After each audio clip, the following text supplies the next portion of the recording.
निबोधत।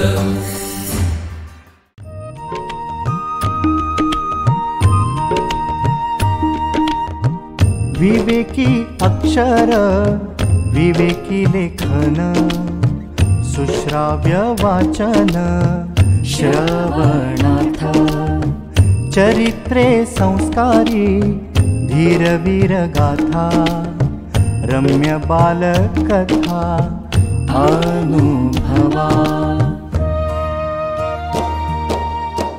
अमृताचे शब्द थोर आणि सान सगळ्यांचे कान आनंदावे चालता बोलता ऐकावे पहावे ज्ञानी होत जावे सहजची।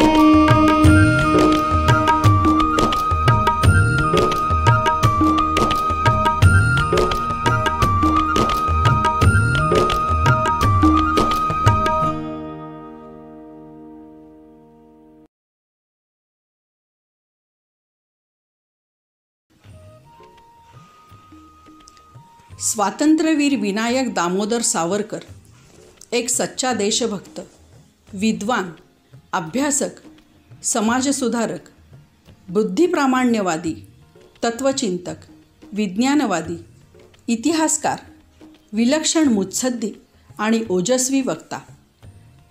पण सावरकरांचे वर्णन करायला इतके शब्द पुरेसे नाहीत। सावरकर ही खरे तर एक धगधगती अग्निरेखा, चापेकरांच्या फाशीतून फुललेली, पेटलेली, त्यांचे अपुरे कार्य पूर्ण करण्याच्या शपथेने तेजाळलेली, फार कोवळ्या वयात वेदांताकडे, अध्यात्माकडे आणि देशभक्तीकडे आकर्षित झालेली, स्वामी विवेकानंद आणि स्वातंत्र्यवीर सावरकर या दोघातले समान बिंदू कितीतरी। पतंजली मुनींचे योगशास्त्र हा दोघांसाठी विज्ञान ग्रंथ आणि योगवसिष्ठ हा तर होता उभयतांच्या विशेष अभ्यासाचा विषय। माणूस घडवणे हे होते उभयतांचे व्रत। अंदमानच्या अंधार कोठडीत गुन्हेगार दरोडेखोरांना शिकवण्याचे काम सावरकरांनी केले ते त्याच व्रताचा भाग म्हणून। स्वामीजी म्हणत, आपली महान मातृभूमी हेच आपले जागृत दैवत। प्रत्येक व्यक्तीनं आपल्या मातृभूमीला देवता मानून तिची पूजा केली पाहिजे। स्वातंत्र्यवीर सावरकरांनी स्वतंत्रतेचे स्तोत्र लिहिताना तेच तर म्हटलं, मोक्षमुक्ती ही तुझीच रूपे तुलाच वेदांती, स्वतंत्रते भगवती योगीजन परब्रह्म वदती। सावरकरांची देशभक्ती, सावरकरांचे अंदमान पर्व, सावरकरांची नाटके, सावरकरांची कविता यावर प्रबंध लिहून अनेकांनी डॉक्टरेट मिळवली। पण स्वातंत्र्यवीर सावरकर मात्र स्वातंत्र्योत्तर भारतातही उपेक्षितच राहिले। त्यांच्या आध्यात्मिक गुणांवर फारच थोड्यांनी लिहिले। स्वामी विवेकानंद आणि स्वातंत्र्यवीर सावरकर यांच्यातील अशी काही साम्यस्थळे मांडली आहेत मनोज शंकर नाईक यांनी। विवेकानंदांच्या विचार प्रकाशात सावरकर हे विवेकानंद केंद्राच्या मराठी प्रकाशन विभागाचे तब्बल 2011 साली प्रकाशित झालेले पुस्तक, त्याच मुद्द्यांवर बांधलेले। त्या पुस्तकाचा क्रमांक होता 38। गेल्या 10 वर्षात त्यात 100 नव्या पुस्तकांची भर पडली आहे। नाईक यांच्या पुस्तकाचा ओझरता परिचय आजच्या अभिवाचनाच्या निमित्ताने।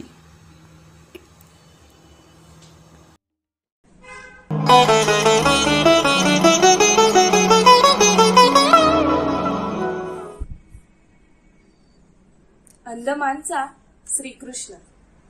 सावरकरांनी भोगलेल्या दुःखाची आणि कष्टांची पूर्ण जाणीव वाचकांना त्यांनी लिहिलेल्या माझी जन्मठेप या आत्मचरित्रात्मक पुस्तकातून येते। सावरकर आणि अन्य क्रांतिकारक सहकाऱ्यांनी अनुभवलेली छळणूक व दुःख ही कपड्यावरील मुरड म्हणावी तशी होती, किंवा सागरात तरंगणारा बर्फाचा कडा असावा तशी 1/9 वर व 8/9 भाग पाण्याखाली म्हणावा तशी होती।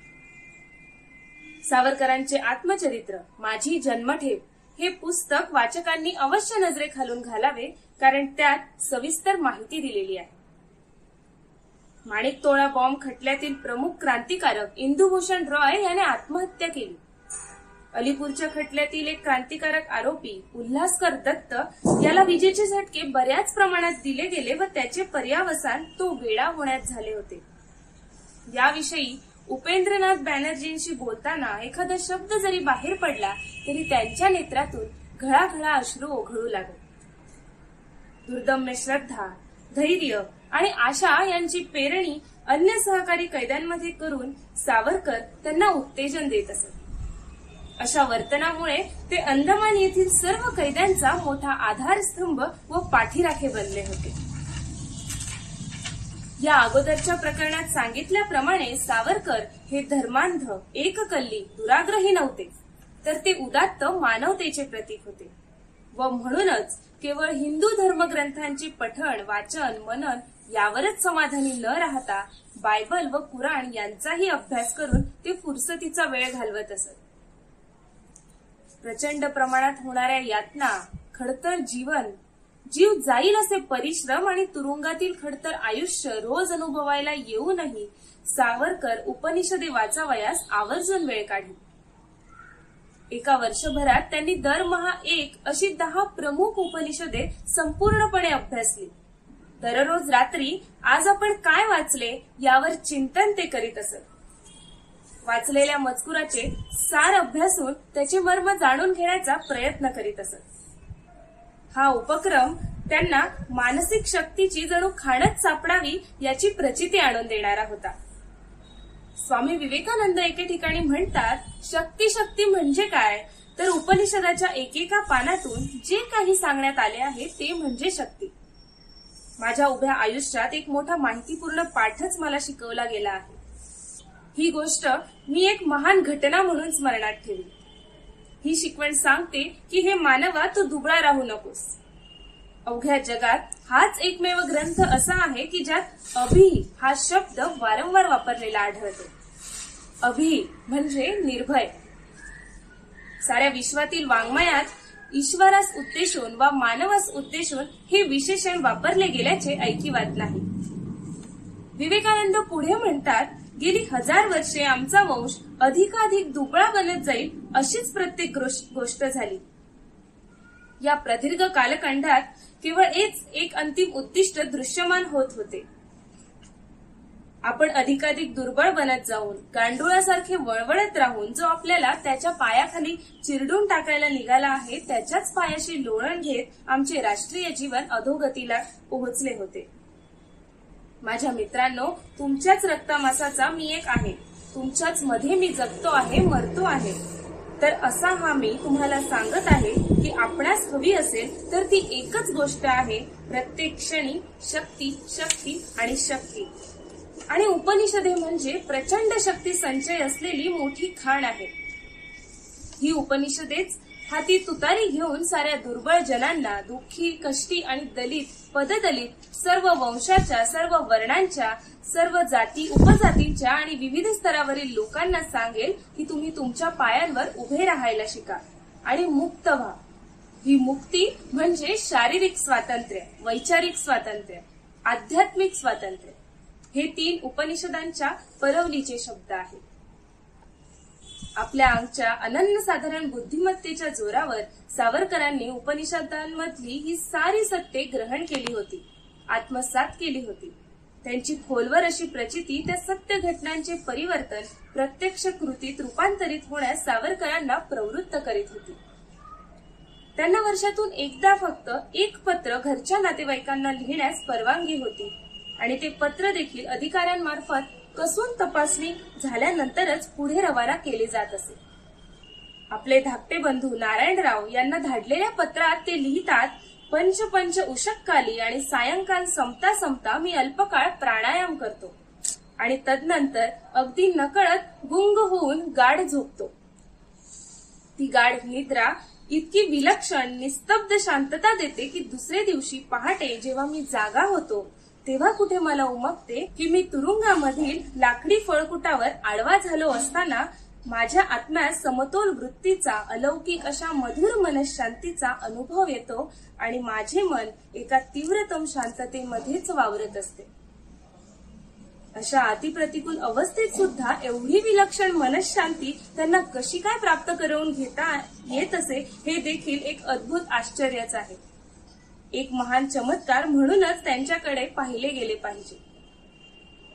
वेदांत तत्वज्ञानाचे अध्ययन करताना त्यांना स्नायूंच्या तंतुतंतूतून नसानसांमधून पूर्ण विश्राम अनुभवायास येत असे. विश्वाशी त्यावेळी ते अगदी तादात्म्य पावत. देशाची सेवा, परहित दक्षता, निस्वार्थीपणा आणि मानवता यासारख्या गोष्टी पडद्याआड जात त्या गोष्टी तेव्हा त्यांना बालिश वाटत असत. संपूर्ण शरणागती या एकाच भावनेने त्यांचे त्या काळचे अस्तित्व त्यांना जाणवत असे. या समाधी सदृश अवस्थेतून बाहेर पडल्यावर मात्र आपोआपच पलायनवादी विचार मनामधून हद्दपार होत असत. जागतिक इतिहासाच्या वाचनाने राजकीय क्रांती घडवून आणणाऱ्या व्यक्ती आणि जागतिक पातळीवर झालेली क्रांती यांच्याच विचारात ते घडून जात असत. असे केल्याने सत्यापासून दूर राहण्याचा धोका ते टाळीत असत. आपल्या कर्तव्यापासून पलायन करणे या भावनेवर मात करण्यासाठी अतिमानवी प्रयत्नांचीच खरी गरज असते. स्वामी विवेकानंदांनी त्यांच्या ऐन तारुण्यात निर्विकल्प समाधीचा अनुभव घेतला होता. त्यांचे आध्यात्मिक गुरु रामकृष्ण यांच्या परमकृपेने हे साध्य होऊ शकले होते. आपले उर्वरित आयुष्य या समाधी अवस्थेत घालवावे असे त्यांना वाटत होते, पण त्यांच्या आध्यात्मिक गुरूंनी त्यांना या विचारापासून परावृत्त केले. कारण वेदांच्या महान संदेशाचा प्रसार सर्वत्र करणे, साऱ्या विश्वाला त्या संदेशाची जाणीव करून देणे हे महान कार्य त्यांना अजून करावयाचे बाकी उरले होते. त्यामुळे विवेकानंदांना ध्यान आणि समाधी यात मग्न राहून स्वतःचे भवितव्य घडवण्याचा विचार दूर सारावा लागला. दिशाभूल झालेला अर्जुन जसा अंगीकृत कार्यापासून च्यूत होत होता तसे सावरकर नव्हते, तर ते चैतन्यशील श्रीकृष्णांसारखे होते. खरेखुरे कर्मयोगी होते. सावरकरांची चैतन्यशीलता तुरुंगाबाहेर असलेल्या सामान्य लोकांनी उचलून धरली होती. लोक त्यांच्याकडे अति आदराने पाहत होते. विष्णू गंगाधर आगरकर नामक एका कवीच्या अंदमानचा दीपस्तंभ या कवितेत वरील आदराचे प्रतिबिंब पडलेले आढळते. अंदमान द्वीपांना घेरले आहे खोल समुद्राने, रात्री होत्या भयानक आणि अंधाऱ्या, अवकाश काळे सागरही काळा, आणि ते महाप्रचंड वादळही काळे कुट्ट होते. पर्वतप्राय लाटा रोरावत होत्या आणि त्या लाटा सागरी खडकांना वारंवार धडका देत होत्या. त्या लहान कोठड्यांनी युक्त अशा तुरुंगात एक अंधाऱ्या कोठडीमध्ये अदृश्य स्वरूपात एक अतितेजस्वी ज्योत जळत होती आणि सर्वत्र आपल्या किरणशलाका पसरवित होती. हे होते प्रकाश किरण आशेचे, सोशिकतेचे, धैर्याचे. असा होता अंदमानचा दीपस्तंभ.